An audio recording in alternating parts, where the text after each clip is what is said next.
আজি বনাবলৈ লৈছোঁ ক'লা সৰিয়হৰ লগত পাৰ মাংস জোল। এতিয়া এখন কেৰাহী গৰম হ'বলৈ দিলোঁ।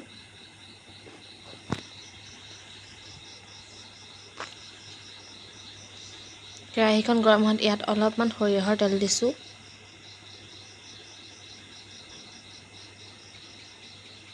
তেলখিনি গৰম হোৱাত ইয়াত চেনি দিছিলোঁ। চেনিখিনি ৰঙচুৱা হোৱাত ইয়াত পিঁয়াজখিনি দি দিলোঁ। পিঁয়াজখিনি অলপমান লৰাই ল'ম। এতিয়া ইয়াত দুটা তেজপাত দিম।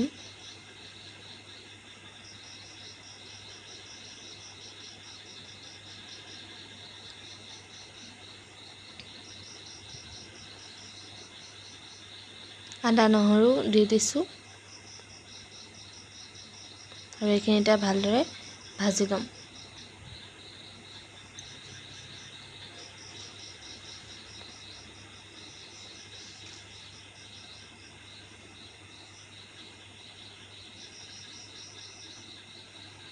এতিয়া ইয়াত ক'লা সৰিয়হ বটা দি দিছোঁ। আকৌ এইখিনি ভাজি ল'ম।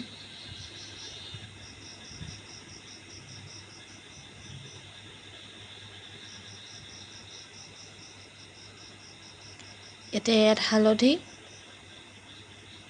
আৰু নিমখ দি দিম।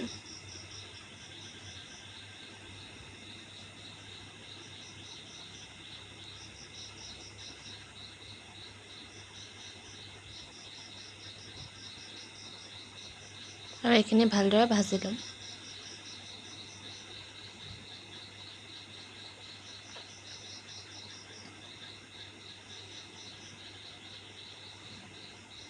এতিয়া ইয়াত গোটা জিৰা, ধনিয়া আৰু জালুক গৰম কৰি ভাজি খুন্দি ইয়াত দি দিলোঁ আৰু এইখিনি ভালদৰে এতিয়া ভাজি ল'ম।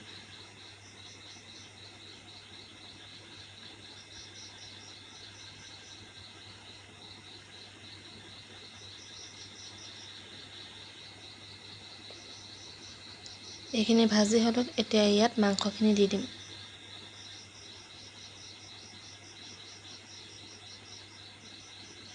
এইখিনি এতিয়া ভালদৰে ভাজি ল'ম।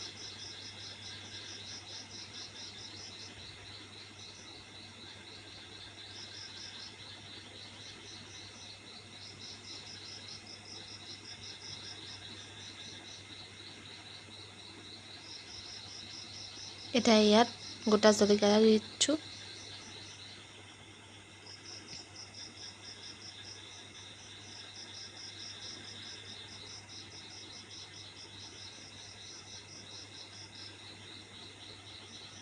এইখিনি ভাজি অলপ ক'লা কৰি দিলোঁ। ক'লা কৰিলে ভাল হয় পাৰ মাংসটো।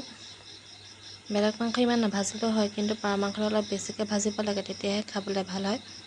আৰু এতিয়া আলুগুটিখিনি দি দিছোঁ। এতিয়া আলুগুটিখিনিৰ লগতো অলপ সময় ভাজি ল'ম।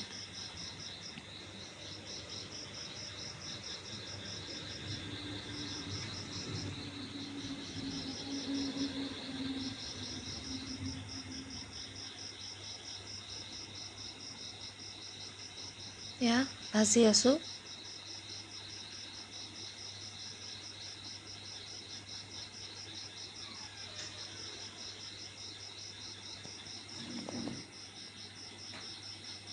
এইখিনি ভাজি হ'লত এতিয়া ইয়াত উতলা গৰম পানী দি দিম আৰু এইখিনি অলপ সময় সিজিবলৈ দিম।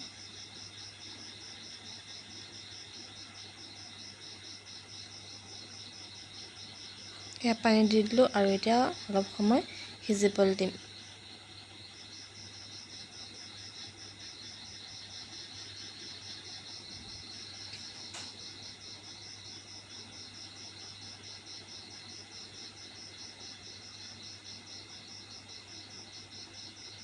এয়া পাৰ মাংস তৈয়াৰ হৈ গ'ল।